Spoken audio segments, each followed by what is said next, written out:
président firenena ny Andry Rajoelina dia didiny maminao ny bilan mijery hoe inona moa ny zavatra tombontsoany azo tamin'ny fiarahana tamin'ny Robert Devondroa hatramizay fizy ny projet izay ny financé zay nomendreo vola hatramizay aiza mba inona ny valeur ajoutée ny azo ny fitondram-panjakana ny azo ny vahoaka malagasy par rapport amin'izay vola nefa nécessité ny tobaka nefa ny taranakitsika ihany no andohan'ny zavatra io tamin'ity transition ty dia tsapa zany zavatra fa amin'ny zavatra kely amin'ny fananantsika teto dia nahavitahantsika zavatra fa ny dikany resan'ny président république ny zavatra iny dia mba nampitandrina kely nanipy ny eritreritsiny amin'ireo communauté internationale teo hoe izahay anie efa tsapana ny zavatra fa nisy zavatra tsy nety tamin'ny économie tey tamin'ny fiarahantsika teo fa manomboka izao kosa araky ny tsaika efa ny azonay tamin'ny transition mba andaontsika hiaraky ifampirisaka mba hadidinay no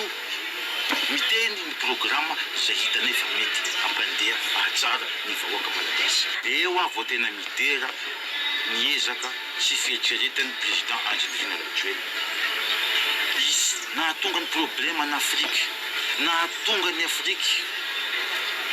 en politique resana amin'ny zavatra lafiny ratsy eran'izao tontolo zao dia tsy fanana ny Afrika ny resaka stabilité politique raha ny harena atao anatin'ny continent afrika ny jerena tsy tokony zao ny toerana misany ny firenena afrikana amin'izao fotoana Madagasikara angamba ny tokony hanao an'izay hitraka izay voalohany zay aleo atao aloha io législative io fa tena io mihitsy ny règle fondamentale ny démocratie ka aminay tsy zavatra hoe resana calcul politique io fa zavatra tokony ary tsy mety tokony atao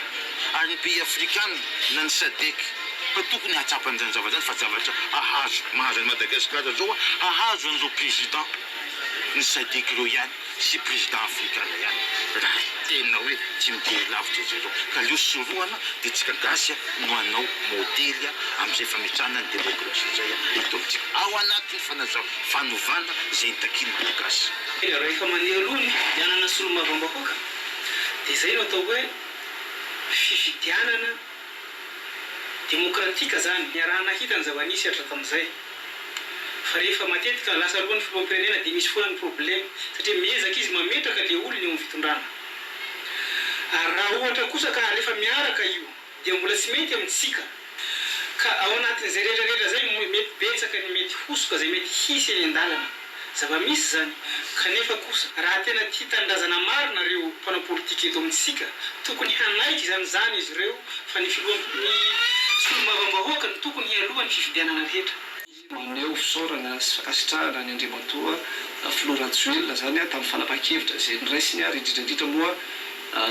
tao anatin'izay koa izy mbola nanamafy hatrany hoe efa tenina taona zay tamin'ny 12 volana Mey taona 2021 zany tokony izy zany fifanekena eo amin'ireo candidat indrindra hilatsaka indrindra eo anatrihan'ireo firenena iraisam-pirenena moa zany hoe firenena mikambana izay fanarahana izay afana hoe mametraka voalohany inona tokony atao aloha ny solom-bavambahoaka ve sa ny filoham-pirenena aminay zany tsy misy olana zany hoe solom-bavambahoaka io na filoham-pirenena miankina amin'ny fahaizan'ny parti politika izay miara-mitatana nytitezamita ity mamoaka fonjan-kevitra anankiray arosoana amin'ny fifidianana na no filoham-pirenena na ny législatif hojerena izay atao hoe ho marimaritra iraisana momba an'izany fa misy tokony fifanarahana atao indray rindra tsara zay tsy filatsara zay ary zay mahatonga anay ary mahatonga anazy raha teo ihany koa laza fa tokony fifidianana solom-bavambahoaka natao aloha mba tsy isian'ilay trindrina mizana mitanila sy ilay fisian'ilay hoe manaraka efan'ny filohalany fotsiny ireo solom-bavambahoaka lany rehefa aveo fa mba tena fanovana tokoa nisy eto Madagasikara fanovana ny fiatombohan'ireo laza fa mpanao politika hoe milatsara aloha fidiana solom-bavambahoaka rehefa aveo tsika mahita hoe iza no manana maronisa ahafahana voaka malagasy koa manana manaraka maronisa sy mifidy zay olona tiany solom-bavambahoaka aveo tsika mieritreritra filoham-pirenena raha amin'izao zany législative natao aloha dia tsy misy ataontsika hoe manelingelina amin'ny satria tetezamitatsika tsisy manelingelina ny fifidianana ny zay ho député eo ka zay président tonga eo raha ohatra ka tsy majorité izy dia horavany zay assemblée misy zay ny inconvénient ao anatiny zay ny lafiratsiny ao anatiny zavatra zany fa raha amiko aloha dia aleo législative natao aminay maitso ny fandehanan'ny fifidianana filoham-pirenena no vahaolana voalohany ary tsara irosoana raha te azo amin'izay le reconnaissance zay tsika tsara raha niny élargie mba hiavahany le hoe impunité ho an'le hoe tsy maty manota sanatria amin'ny fahazahoana amnistia ny fahatsapahan'ny malagasy an'izay hoe mbola misy ratra tsy mikatona koa anoany ny fahatsapatena ny mpanao politika mihitsy zay tokony aka ohatra amin'ireo filoha anankiroa mitondra teo aloha ary le amnistie sélective no nirinay zany hoe dinihana tsirairay fa ny tena zava-dehibe dia ny ahafantaran'ny malagasy hoe inona no zavatra vitan'ny olona anankiray inona no sazy efa miatraminy na tokony atraminy inona no fangatahana fifonana efa nataony